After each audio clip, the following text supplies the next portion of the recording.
us unite at this crossroads for peace, for unity. Let us stand together, not as separate shores, but as one flow. So let us continue our journey together. Distinguished leaders, may we kindly invite you to the stage for the family photo.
presidente.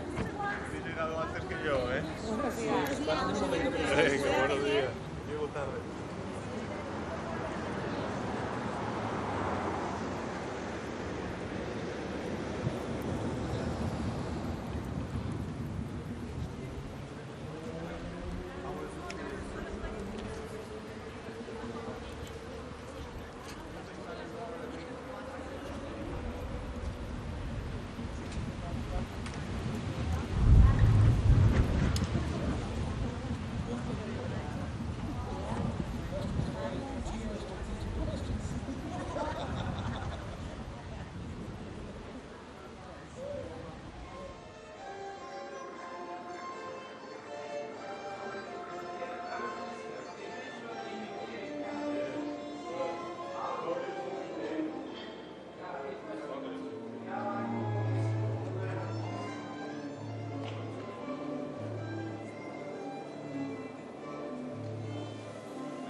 Soon, please, dear colleagues from media.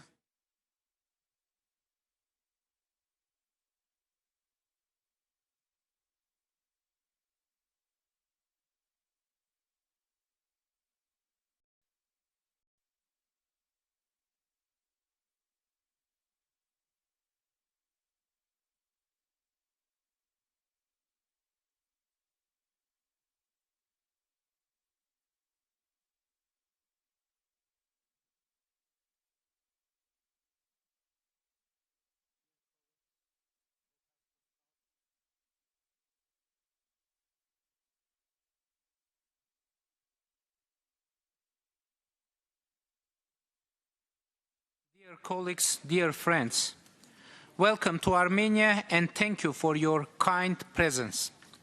It is a big honor for us to host this 8th Summit of the European Political Community.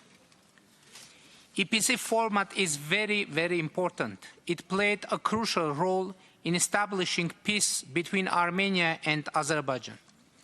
In 2022, on the margins on the first EPC summit in Prague, a quadrilateral meeting was organized by President of France Emmanuel Macron and President of European Council Charles Michel. And there, President of Azerbaijan Ilham Aliyev and I took a game-changing decision. Armenia and Azerbaijan recognized each other's territorial integrity and sovereignty based on the Almaty Declaration of 1991. This understanding created a realistic possibility to reach a peace deal between Armenia and Azerbaijan, outlined the architecture of the future peace, and led us to the Washington Peace Summit last August. There, in the White House, with the support and participation of US President Donald Trump, President of Azerbaijan and I adopted peace declaration. The US President also signed it as a witness. In the presence of the three leaders, foreign ministers of Armenia and Azerbaijan initialed the agreement on the establishment of peace and interstate relations between the Republic of Armenia and the Republic of Azerbaijan. And now we are on the way to implement a very important project, trump route for international peace and prosperity, which will contribute to peace by unblocking regional routes and creating new international routes from east to west, from south to north, tremendously contributing to international supply chains stability. Dear friends, now we have peace with Azerbaijan. It is already 2 years that we have had no casualties as a result of shootings with Azerbaijan. And these are unprecedented years since our independence. Now we are working closely with Azerbaijan to strengthen and institutionalize the peace of our two countries.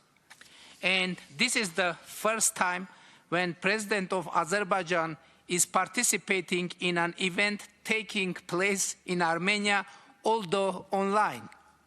But hopefully I will have the opportunity to visit Azerbaijan in 2028 for the EPC 10th summit. Armenia and Azerbaijan, by the way, reciprocally supported each other's candidacy to host EPC summits. Excellencies, for us many things happened in EPC summits and are happening now for the first time ever.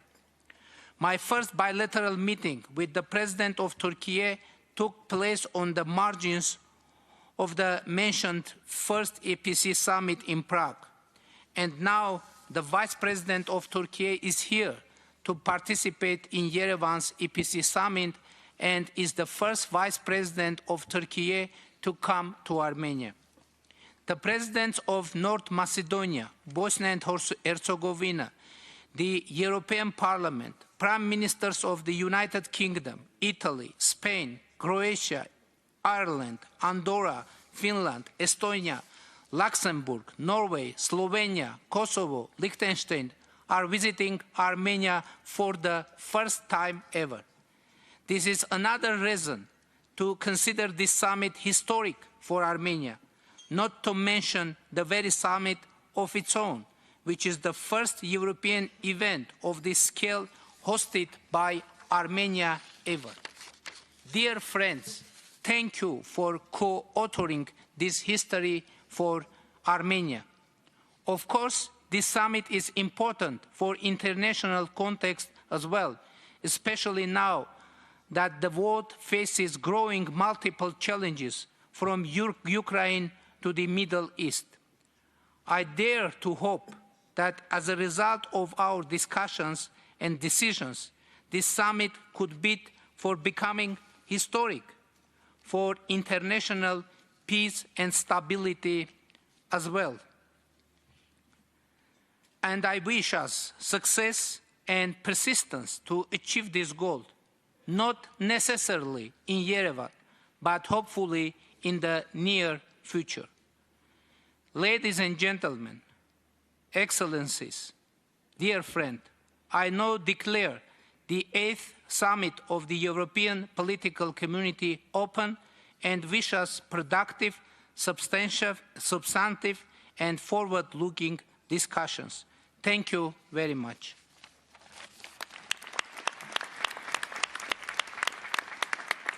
Thank you. And now it is my pleasure to invite President Antonio Costa to deliver his remarks. Please, Mr. President. Prime Minister, Altesse Royale, dear colleagues, I would like to warmly thank Prime Minister Pashinyan for hosting us here in Yerevan for the summit of the European Political Community. And I would also like to thank you all for coming in presence and President Aliyev to be here with us by VTC. Today's European Political Community Summit is truly historic. It is historic because for the first time the EPC meets here in the South Caucasus, and because it places Armenia in the heart of Europe, which is exactly where it belongs, in light of its long and rich history. It is historic because today's summit has been made possible by the agreement between Armenia and Azerbaijan. That agreement is a story of peace in Europe that must be celebrated in a world where escalation and war seem to dominate. Thanks to this agreement and improved relations between Turkey and Armenia, the region has embarked on a transformative path. Interconnected strategic industries, markets, transport corridors, digital networks, and energy interconnections. They do more than move goods, data, electricity, and people.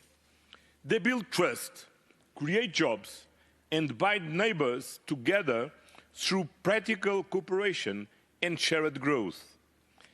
And the European Union stands ready to be a reliable partner in turning this vision into reality, to ensure the irreversibility of this momentum of peace and opportunities for prosperity. It is vital to strengthen Armenian democracy and fight external interference and misinformation. The future of Armenian democracy lies in the hands of the Armenian citizens only. There is a third reason why today's summit is historic. For the very first time, we have invited a non-European guest, the Canadian Prime Minister Mark Carney, to participate in a summit of the European political community. Welcome, Mark.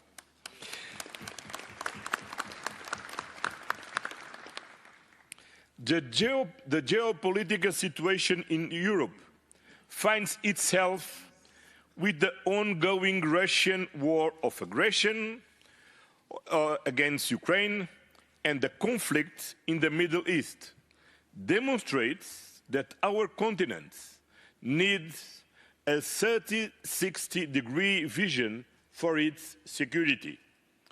In a world of growing chaos, that vision must be guided by one clear, overarching principle. Europe must be at the forefront of the defense of the rules-based international order, anchored in the United Nations Charter as the main pillar of the multilateralism. But the world of today is not just marked by growing instability. There is a second important trend, the world's increasing multipolarity. This is a trend that requires a multipolar partnership to promote peace and to ensure shared prosperity. On all these levels, Canada is more than a like-minded, it is a close partner. Canada shares Europe's 360-degree global vision of security. Canada wants to build together with us a principles-based international order anchored on international law and international humanitarian law. Canada is a champion of multilateralism with the United Nations system at its heart.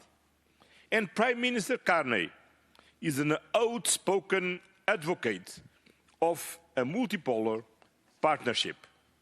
It is therefore very fitting that Canada is the first ever non-European guest of an EPC summit. Welcome, Mark, you are among friends here. But the EPC is about more than just building a common European principled vision for peace and prosperity. It is also about using that vision into reality, on energy, on connectivity, on democratic resilience, the themes of this year's roundtables. And I'm glad that again, like in the previous summits, the EPC will be a catalyst for action. Action in support of Ukraine, Moldova, and Armenia, and also in building a European coalition against drugs. And I would like to thank Emmanuel and Georgia for further advancing this important initiative. I would like to end where I started, by thanking Prime Minister Pashinyan for hosting us today, but also, in fact, mainly, for the courageous political decisions he has taken to bring Armenia closer to the European Union.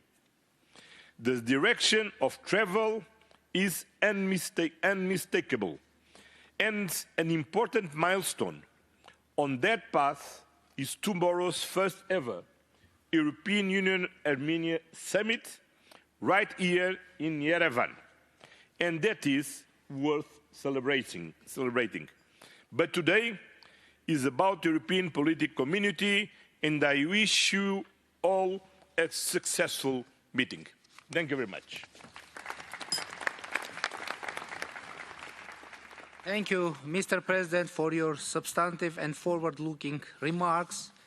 And now I would like to invite to have a speech President Volodymyr Zelensky. Please, the floor is yours, Mr. President. Thank you so much. Dear leaders, it's important that this broad format works. And I thank Armenia and Prime Minister Pashinyan for the hospitality, good organization. Of course, I have to start from this is very important. We wish Armenia and Azerbaijan only peace, of course, sustainable, comprehensive, long-lasting peace. We wish you, Prime Minister, we wish President Aliyev, and we wish both your two nations. And so many countries are represented here today. It matters that Armenia stands here with all Europeans. And for the first time in 24 years, by the way, a visit by the President of Ukraine. This means a lot. And it shows the scale of our unity, all those who value life. And I agree with Antonio. Absolutely, I'm glad Mark Carney is with us, and it's time to turn our shared values with Canada into more joint opportunities for Canada and Europe. Dear friends, the challenges are clear, absolutely. First, we all see it, the war in Iran remains unresolved, and it could cause instability for a long time, and it may raise the cost of living in all our countries these years.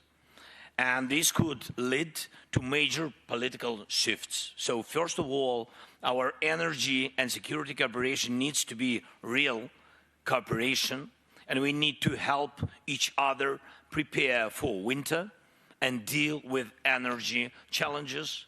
And we should also push for a long-term solution for the Strait of Hormuz and for the people of Iran. Second, Russia's war against Ukraine and Europe continues just as hard as before. And this summer will be a moment when Putin decides what to do next, expand the war or move to diplomacy, and we must push him toward diplomacy. Russia has announced a May 9 parade in Moscow without military equipment. If that happens, it will be the first time in many, many years they cannot afford military equipment, and they fear drones may buzz over Red Square. This is telling. It shows they are not strong now. So we must keep the pressure by sanctions on them. And I thank you for the 20th sanctions package. I'm thankful to all the leaders, to EU, Antonio, Ursula, thanks very much. And especially those sanctions against Russian oil, the military industry, and Russian banks. We must continue this pressure. We must move Russia to diplomacy. Please oppose any ideas to ease sanctions. This is important. And thank you also to those who are fighting against Russia's shadow oil fleet. Third, as long as this war continues, strong support for Ukraine must continue. Every support package matters, especially air defense. Every contribution to the Pearl program matters. And we need new Pearl packages this year, this May. This helps us defend against the ballistic threats. And I believe Europe should be able to produce everything it needs to defend against everything, all the ballistic attacks and all other weapons on its own. We offer a contribution to Europe's defense. Our drone deals, they bring countries together, and we need strong protection across Europe from drones and all attacks, potential attacks, and in the air, at sea, and on land. The drone deals mean joint work, joint production, shared protection. Let's move forward on this. And one more thing, we need to focus on what we will do if Russia does not end this war. We need continued pressure and we need peace. And of course, it's number one, we need to find a workable diplomatic format. And Europe must be at the table in any talks. And we are in contact with the United States and we understand their views and positions, but it would be good to develop one common European voice for talks with Russians. Thank you. Thank you. Thank you, Mr. President, for your remarks. And now I invite President Ilham Aliyev, who is joining us via video connection, to deliver his speech. Please, Mr. President. And greetings from Baku. First of all, I'd like to express gratitude to President Costa for the invitation to address the 8th EPC summit. During President Costa's visit to Azerbaijan less than 2 months ago, we discussed my participation at the summit and agreed that I will join in the video format.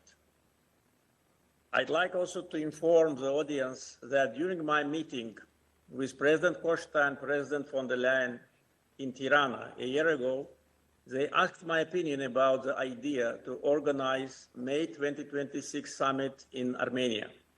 I supported that, and in my turn asked, in order to preserve the balanced approach, to hold one of the next summits in Azerbaijan. Proposal was accepted, so I invite the members of EPC to Azerbaijan in May 2028. And by the way, Armenia also supported our candidacy. This is a clear indication that peace between Azerbaijan and Armenia is a reality. We live in peace for only 9 months, and we are learning to live in peace. Last August in Washington, in the White House, leaders of Armenia and Azerbaijan signed a joint declaration. President Trump, as it was already mentioned, signed it also as a witness. Foreign ministers of Armenia and Azerbaijan initialed the text of the peace agreement for us, and I'm sure for our Armenian partners, the peace is done. After the de facto peace was achieved, Azerbaijan unilaterally lifted all transit restrictions to Armenia imposed in the beginning of the 90s. Up to now, 28,000 tons of cargo to Armenia was delivered through the territory of Azerbaijan. Azerbaijan went even further. We started to supply our oil products, gasoline and diesel, for the first time to Armenia, thus starting their trade relations. So far, 12,000 tons of our oil products have been exported to Armenia. Another achievement of peace is connectivity. Trump Route for International Peace and Prosperity will connect Azerbaijan with its exclave, Nakhchivan. Along with that, this route will be part of the Middle Corridor. Both Armenia and Azerbaijan already see the practical benefits of peace. Using this opportunity, I'd like to express gratitude to the European Commission for its position on Armenia-Azerbaijan peace process. But unfortunately, not all the European institutions demonstrate the same approach. One of them is European Parliament, another Parliamentary Assembly of the Council of Europe. Azerbaijan is a member of the Council of Europe since January 2001. By the way, I, then head of Azerbaijani delegation, as a member of parliament, was one of the active members of PASE. Our delegation was never under any restrictions in the Council of Europe until January 2024. On September 2023, Azerbaijan put an end to separatism in Karabakh. We ourselves implemented 4 UN Security Council resolutions adopted in 1993 and remained on paper for 30 years. 4 months after that, PASE imposed sanctions on our delegation. Unfortunately, double standards is today a kind of a modus operandi for PASE. Azerbaijan's territorial integrity has the same value that of any other country, and in this issue, double standards are unacceptable. Now about European Parliament. This gathering, instead of supporting the peace process, prefers to sabotage it. Since May 2021, 6 months after the end of the Second Karabakh War, until 30th April 2026, European Parliament adopted 14 resolutions full of insults, lies about Azerbaijan.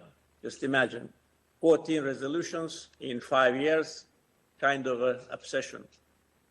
The last one, only 4 days ago, deliberately right prior to the summit. Instead of addressing fundamental problems of some member states, such as xenophobia, Islamophobia, anti-Semitism, migration, competitiveness, problems of the homeless people, European Parliament targets Azerbaijan, spreading slander and lie.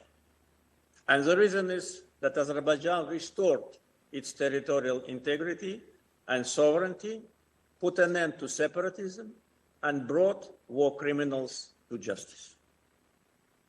In response, Parliament of Azerbaijan on May 1st decided officially to suspend cooperation with the European Parliament in all areas, cease participation in the activities of the EU-Azerbaijan Parliamentary Cooperation Committee, and initiate the procedures for termination of membership in the Euronest Parliamentary Assembly.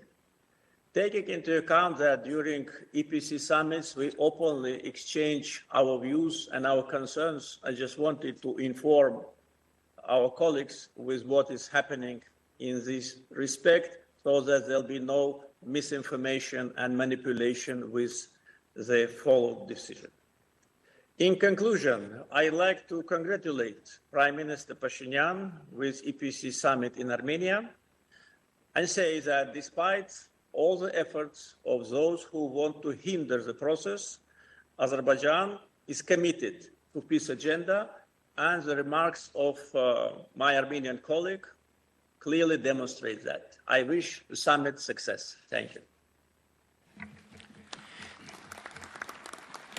Thank you, Mr. President. Now, dear friends, I would also like to note that, as it was said, the first time in the European Political Community Summit format, we are joined by Prime Minister Mark Carney.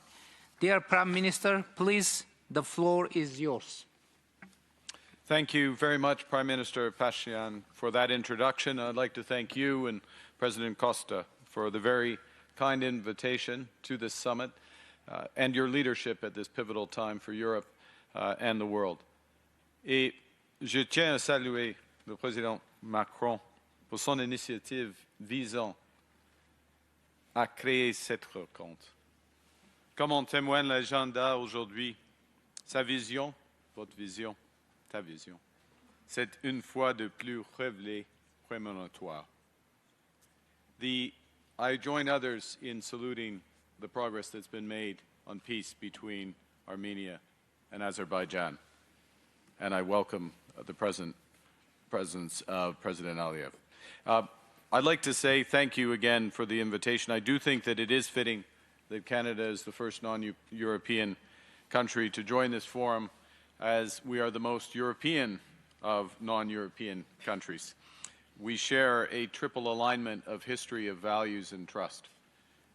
Our histories are deeply intertwined. I'll refer back to the water analogy that we just witnessed with the opening ceremony, but it's personified by tens of millions of Canadians of European descent, including more than 60,000 Armenians. Our shared values are born of that common history: freedom, rule of law, democracy, pluralism. And these values shape our relationships, determine our priorities, and point to our common future. Canada has consistently stood up for these values, including in recent years.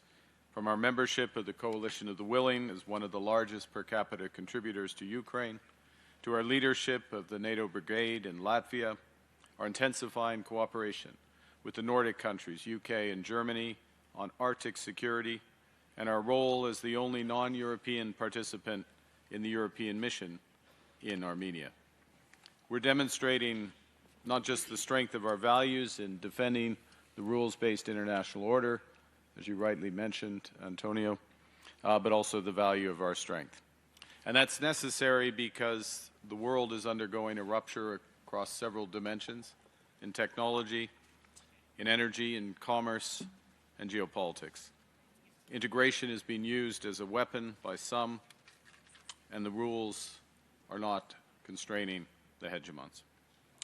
Now, we have to actively take on the world as it is, not as we wish it to be. We know nostalgia is not a strategy, but we don't think that we're destined to submit to a more transactional, insular, and brutal world. And gatherings such as these point to a better way forward.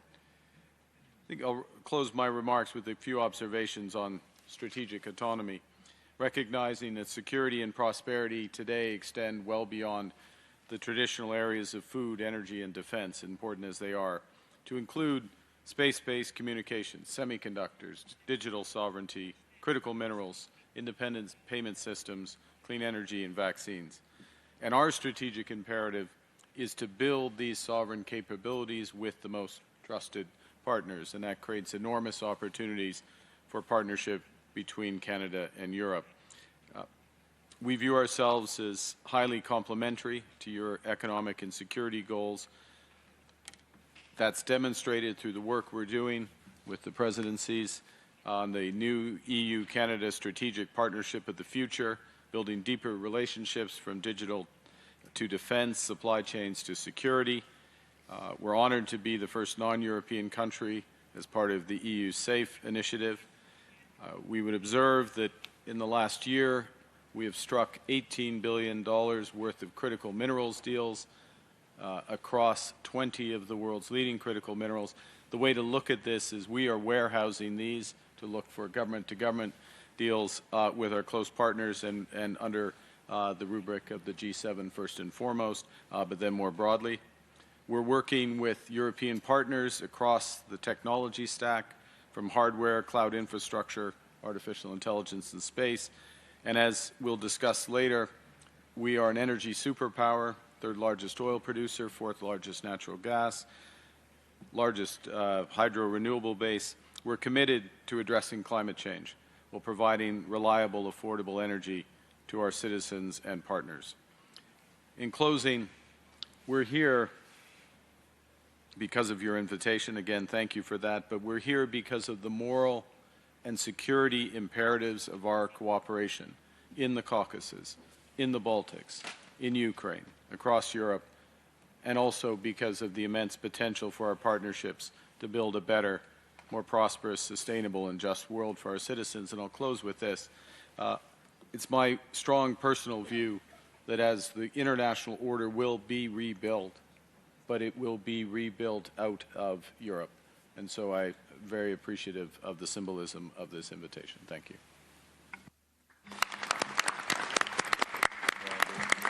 Thank you, Prime Minister, for your insightful and valuable remarks. Excellencies, dear friends, let me express my appreciation to all speakers for their thoughtful and substantive contribution, which have set the tone for our discussions today.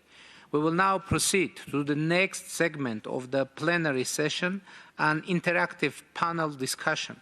I would like to invite the President Nikos Christodoulides to chair the panel and to introduce the panelists for the interactive discussion. Please, Mr. President. President Ursula von der Leyen, President Emmanuel Macron, Prime Minister Giorgia Meloni, and Prime Minister Keir Starmer. Please, dear friends.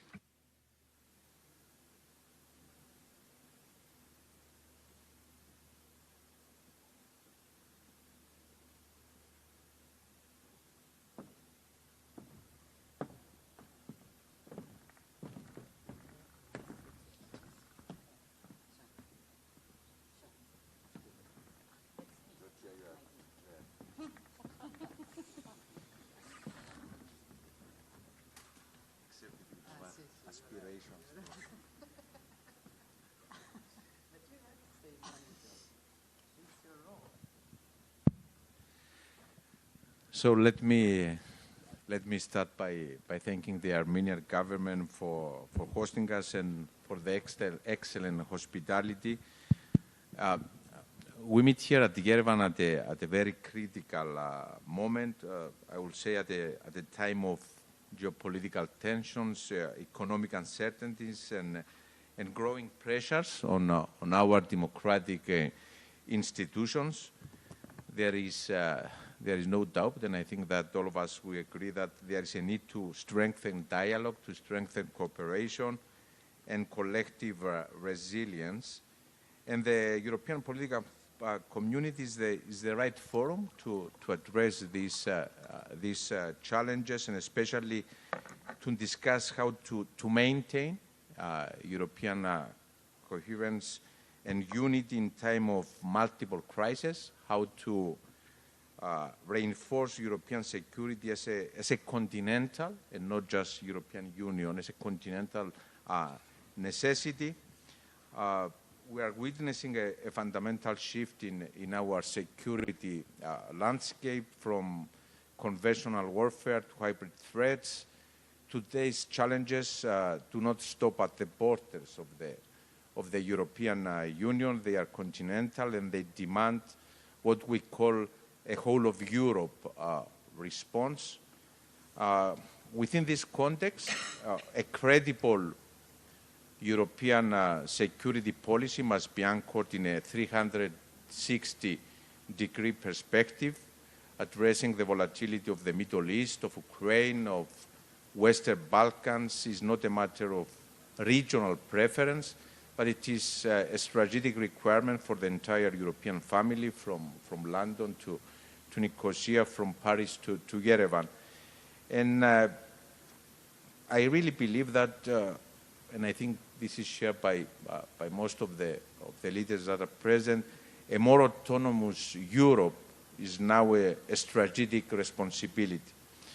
Whether deepening the European industrial base or strengthening ties with like-minded partners like Canada, which is with us today, our objective is to ensure that Europe has the capacity to act when and where it matters. And I will stop here, and I'm eager to hear from colleagues, from Ursula, from Georgia, from Emmanuel, from Keir, on how we can build a security architecture that protects the fundamental freedoms of every citizen across our continent. So let me first pass the floor to Ursula.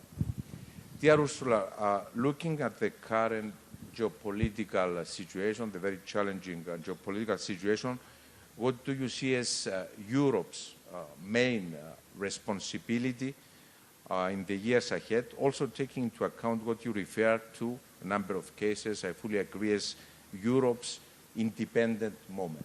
Yeah, thank you very much. Nikol Pashinyan, first of all, thank you very much for being such a fantastic host. And indeed, the speakers of the opening of the plenary and you in your question, you described already the turmoil the world is in. I will not linger at that. But during these last years, since we have the EPC actually, during the last 4 years, if there's anything we have learned, then this is how vulnerable we are if we have over-dependencies. And it was a painful process to learn about these over-dependencies. I want to mention 3. The first one is the over-dependency on imported fossil fuels. Energy has always been a stumble stone in the internal market of the European Union, which I oversee. But now with the crisis, the conflict in the Middle East, it has really become a choke point for us. And it is this over-dependency on the volatility of the global prices of energy that is painfully hurting our competitiveness. But we have assets, that's also important. We have assets in the European Union. These are the energies that grow at home. It is the renewable energies from wind and sun to hydropower to geothermal, but also to biomass, you name it. And it is nuclear. And we have to build our energy reliance much stronger, much more reliable on these homegrown, cheaper and predictable energy sources that we do have. And for that, it is important that we electrify the European Union. I will not go into the detail, but my first point is energy. Energy is, for us, crucial, and it has to be much more independent that we deliver our energy for the Europeans. Second point is, of course, security and defense. I mean, if there was an eye-opener over the last 4 years, then it is in the fact that we need to be able to stand up for ourselves. It's long overdue. This is the reason why we mobilized up to 800 billion euros till 2030 to fill the gaps that we have in security and defense. It is of utmost importance that we are more independent in this topic and that we are able to build a credible deterrence, because the best prevention of potential military aggression is a credible deterrence. And this is a task where all of us here in the room are assembled to deliver on a much more credible, stronger, together with Ukraine, stronger and reliable security and defense. And my third point is that European independence does not mean inward looking, not at all. It's the opposite. It is reaching out to like-minded partners. I mean, this is symbolic here also, to reach out to like-minded partners, because we need also stable, reliable supply chains. And supply chains we need from partners. And therefore, you have witnessed over the last years that we have very much intensified our network of free trade agreements with Latin America, with India, with Australia, and I will be traveling with Antonio to Mexico. We have the biggest network of free trade agreements worldwide, and we should really cherish this and work with that to make sure that we get more independent and have reliable supply chains. Back to you. Thank you very much, Ursula. You very correctly mentioned energy, defense and security, and more outward-looking European Union. Let me now go to Georgia. Italy has often underlined, and I fully agree with this approach, that the strategic importance of the Mediterranean and the greater Middle East, 360 degrees approach between the eastern and the southern flags, but also different kind of common challenges. O sea, hay diferentes desafíos. So, in today's very complex international environment, how can European countries like Italy better address possible increase on the migratory pressures? We have the crisis now in Middle East, so migration is there.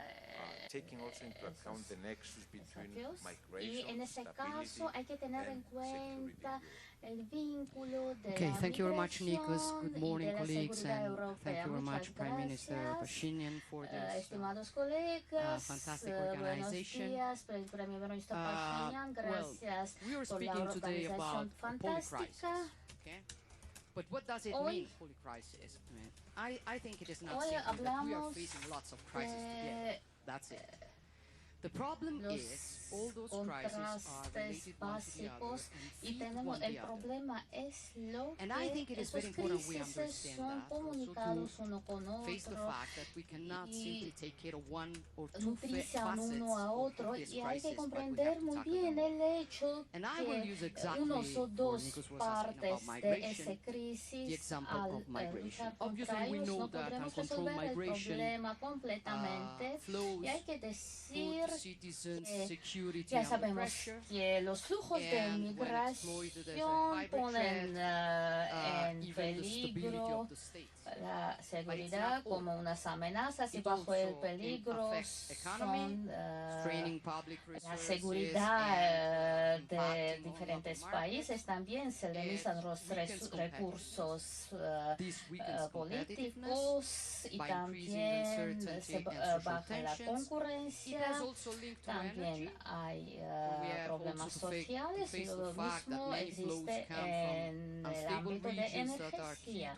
Hay que decir que hay muchos flujos de las regiones no estables, lo que tiene mucha importancia en el caso del suministro energético, y los ciudadanos al comprender que los desafíos más importantes no se pasan, no se resuelven y la gente se hace más vulnerable desde el punto de vista de las manipulaciones, hasta desde el punto de vista de la inteligencia artificial. Y como yo voy a trabajar con uno de esos puntos separadamente, los demás se alzarán al mismo tiempo. No podemos hablar solo de un punto. O sea, la migración se refiere a todos y como no es posible luchar contra migración separadamente. Hemos hecho muchísimos pasos más importantes para luchar en el nivel de Unión Europea. Ahora tenemos nuevos acuerdos con diferentes países, con la cooperación de diferentes países europeos. Tenemos resoluciones nuevas. Italia, aquí se trata de presentarse con las resoluciones nuevas, más modernos.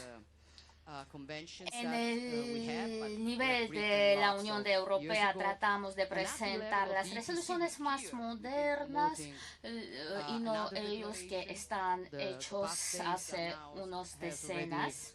Y también tenemos un decreto lo que ya 31 países ha firmado. Tenemos acceso bastante notable y nuestro presentación aquí es bastante real. Hay que luchar contra el tráfico, no hay que permitir que se vuelvan las crisis. Es lo que me vuelve al mismo inicio y a la segunda parte de la pregunta que nos da Nikos. El problema es el siguiente: cuando si hay una situación de crisis, ¿cómo nos afrontamos a esa crisis? ¿Cómo podemos vencerlo saliendo de nuestras posibilidades? Yo me presento así.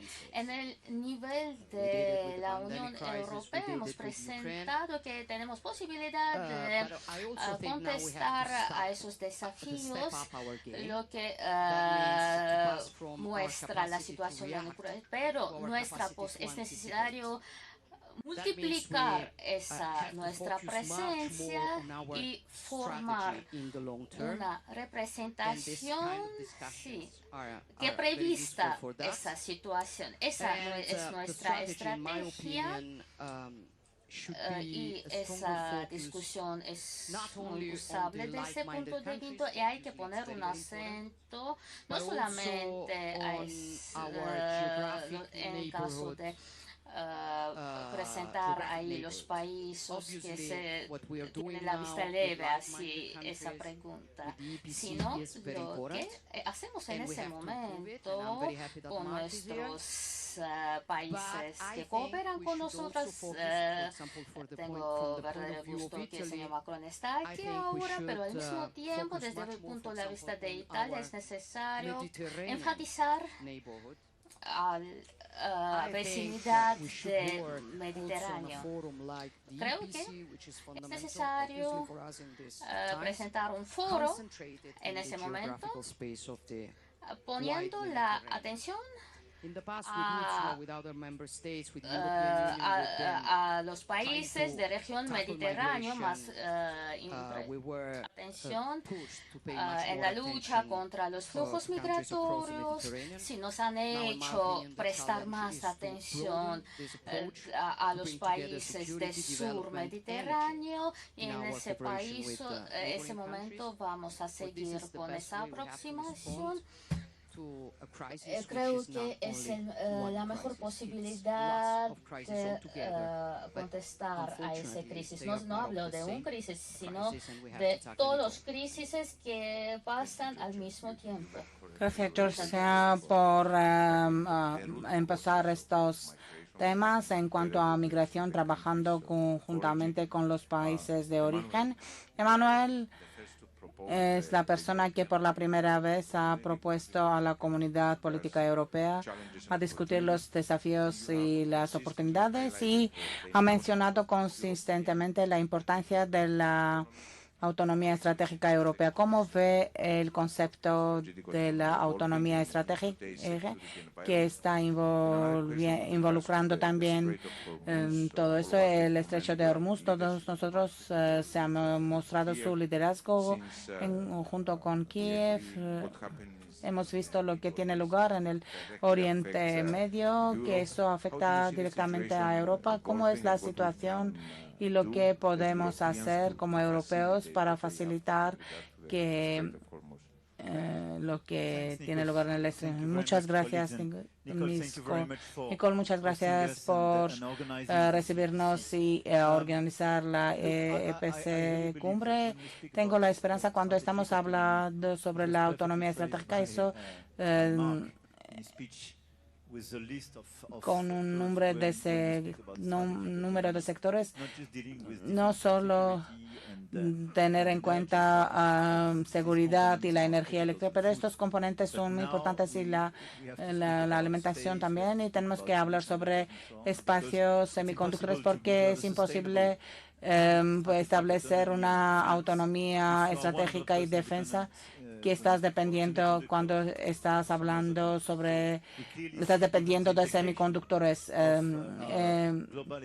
La integración de la economía global tiene que estar conectada, y esto estableciendo nuestra economía autónoma, eso requiere más enfoque para no depender mucho demasiado. Durante el tiempo de COVID, cuando estábamos hablando sobre máscaras y los equipamientos médicos, pues la guerra Rusia contra Ucrania, y pues problema de gas que hemos tenido nosotros.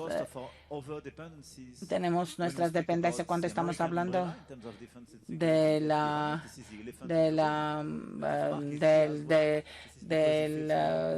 sombra americana, pues estamos más cerca con los europeos. Todos nosotros estamos aquí, tenemos que estar más unidos, porque si hay algunas preguntas y algunas dudas cuando estamos hablando sobre los hechos, no hay ninguna duda en cuanto a solidaridad americana en todos esos campos, pero nosotros probablemente vamos a experimentar dependencia demasiada en cuanto a China.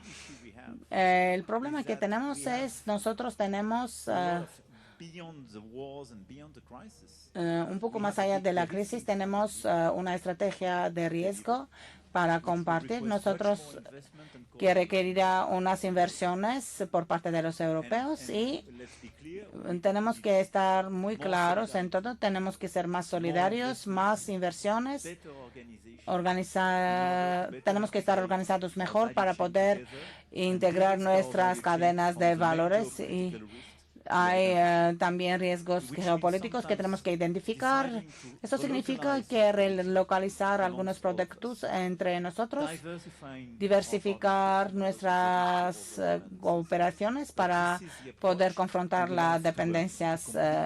Tenemos que hacer todo eso durante los próximos años y uno de los riesgos principales es la aceleración de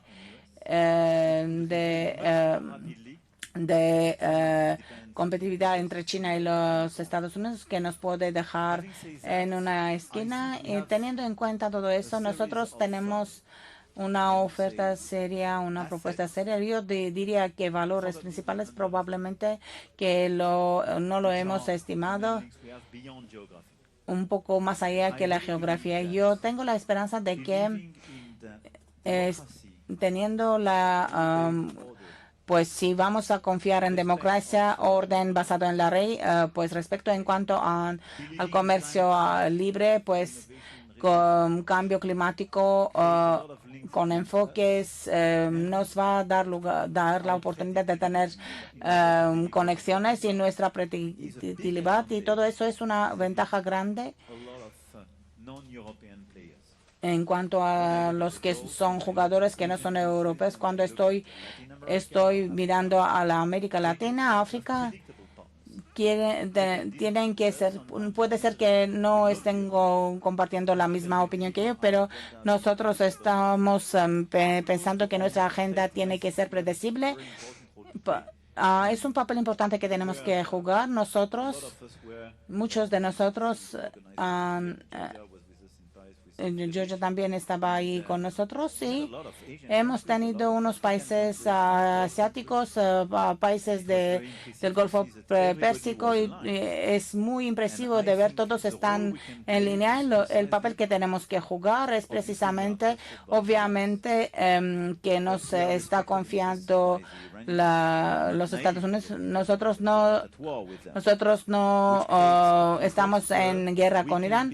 Eso crea un contexto que todos nosotros podemos estar juntos. Nosotros podremos proveer servicios diplomáticos, militares, económicos y financieros, la parte para facilitar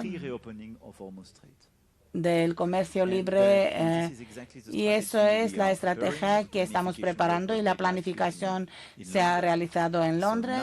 Ahora estamos en una situación claramente para facilitar esta reapertura que nos dejará estar en una situación que ser un aliado confiable y seguir. Estoy esperando que eso es el valor más importante que tenemos, que nuestro interés es disminuir las tensiones, seguir coordinador de la solidaridad total. Y Ucrania aquí está en este tema y tenemos que trabajar todos nosotros en esta agenda para tener autonomía estratégica. Y Nicole, lo que ha hecho en Armenia es muy impresionante. Podemos ser honestos, 8 años antes nadie vendría aquí y tenemos muchos de nosotros tienen las primeras visitas porque 8 años antes este país pues se consideraba como un satélite de Rusia, y Nicole ha organizado la revolución de terciopelo y se demuestra que no es satélite de Rusia, y el hecho que ha decidido paz y Europa es un señal más.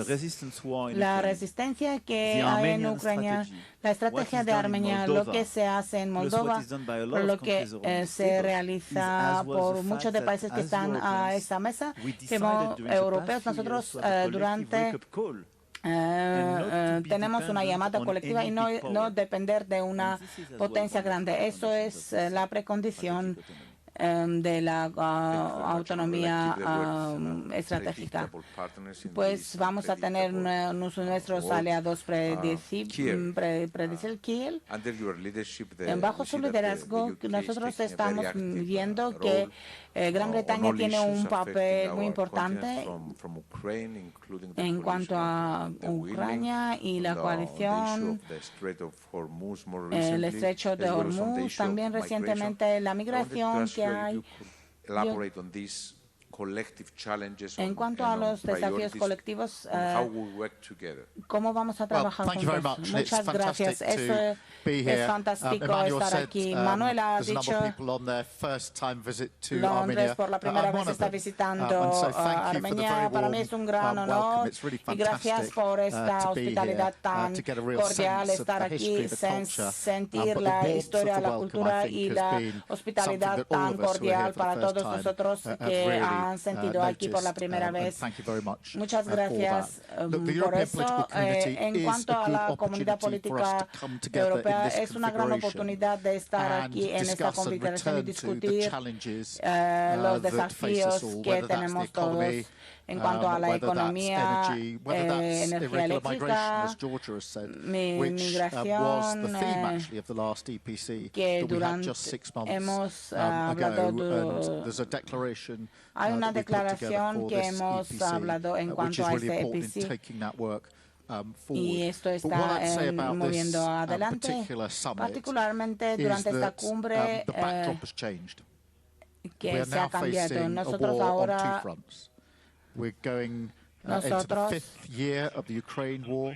entramos en 5 años de guerra de Ucrania y tenemos la guerra de Irán y todo eso tiene un impacto en nosotros desde el punto de vista material.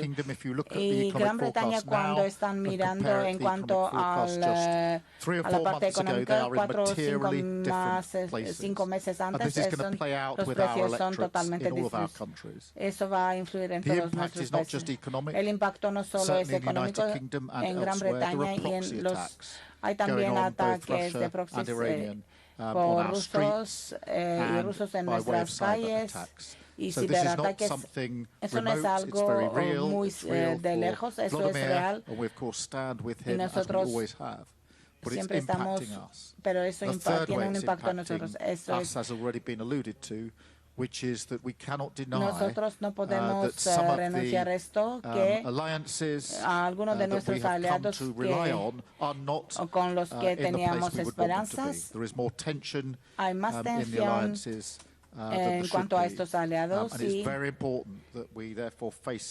nosotros hay algo que podremos hacer los países como grupos en cuanto al nivel táctico, en cuanto a la coalición junto con Ucrania, pues hay grupos de países por un objetivo común, que son las garantías de seguridad para Ucrania, trabajando juntos con un objetivo común o un objetivo único.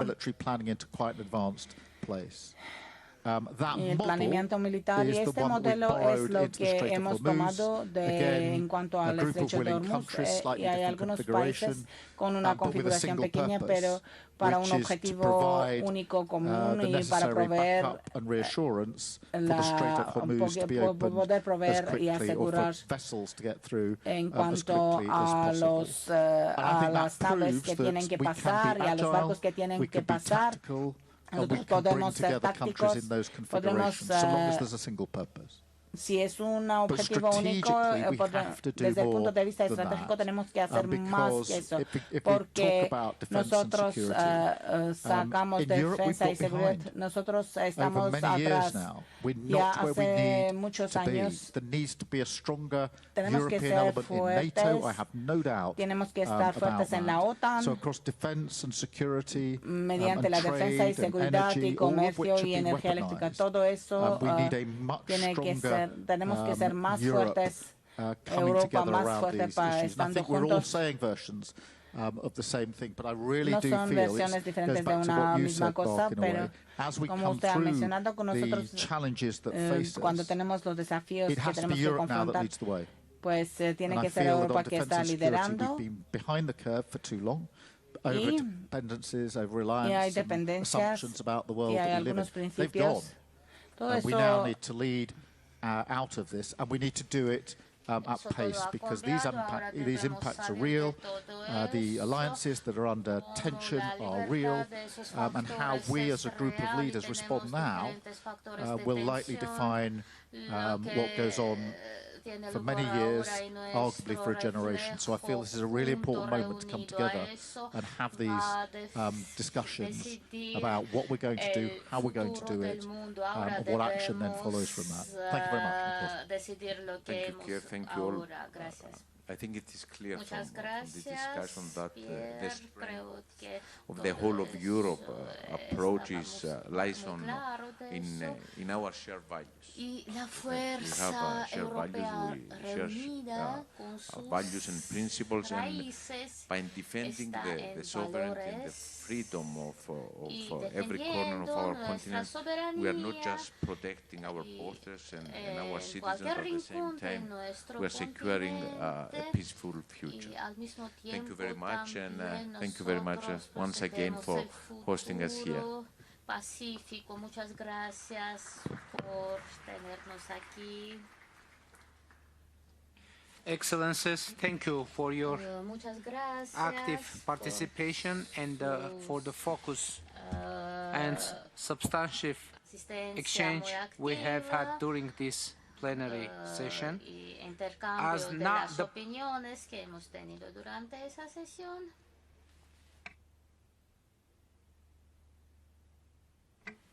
Okay, please. The I just floor need to come is in, yours, I think, since Madam President. one particular intervention focused particularly on the European Parliament, I think it deserves a very quick reply. I think meetings with a degree of disagreements are always healthy, but I would like to quickly respond and underline that the European Parliament is a directly elected democratic body with resolutions that are adopted by majority, understanding that the outcome might be uncomfortable for some, but we will never change the way we work and defend the positions that we take. Thank you, Madam President. Dear colleagues, our plan now is the following. From now, I would like to invite all of you to the informal buffet lunch for 1 hour 15 minutes, which will also provide an opportunity for bilateral and multilateral exchanges.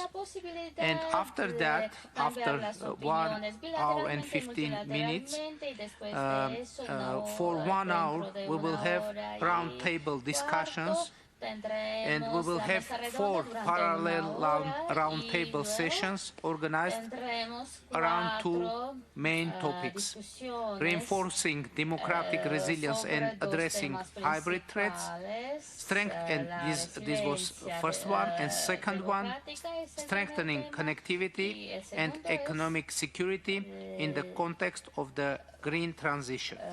And the duration of roundtables will be 1 hour, and after that, additional time will be available for bilateral and multilateral meetings, as well as side events.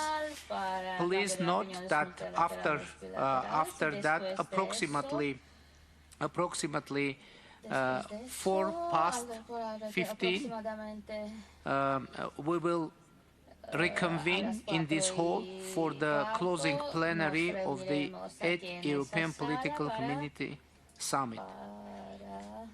So I look forward to our continued discussions and constructive engagement to the summit. Thank you very much. Político Europeo. Muchas gracias.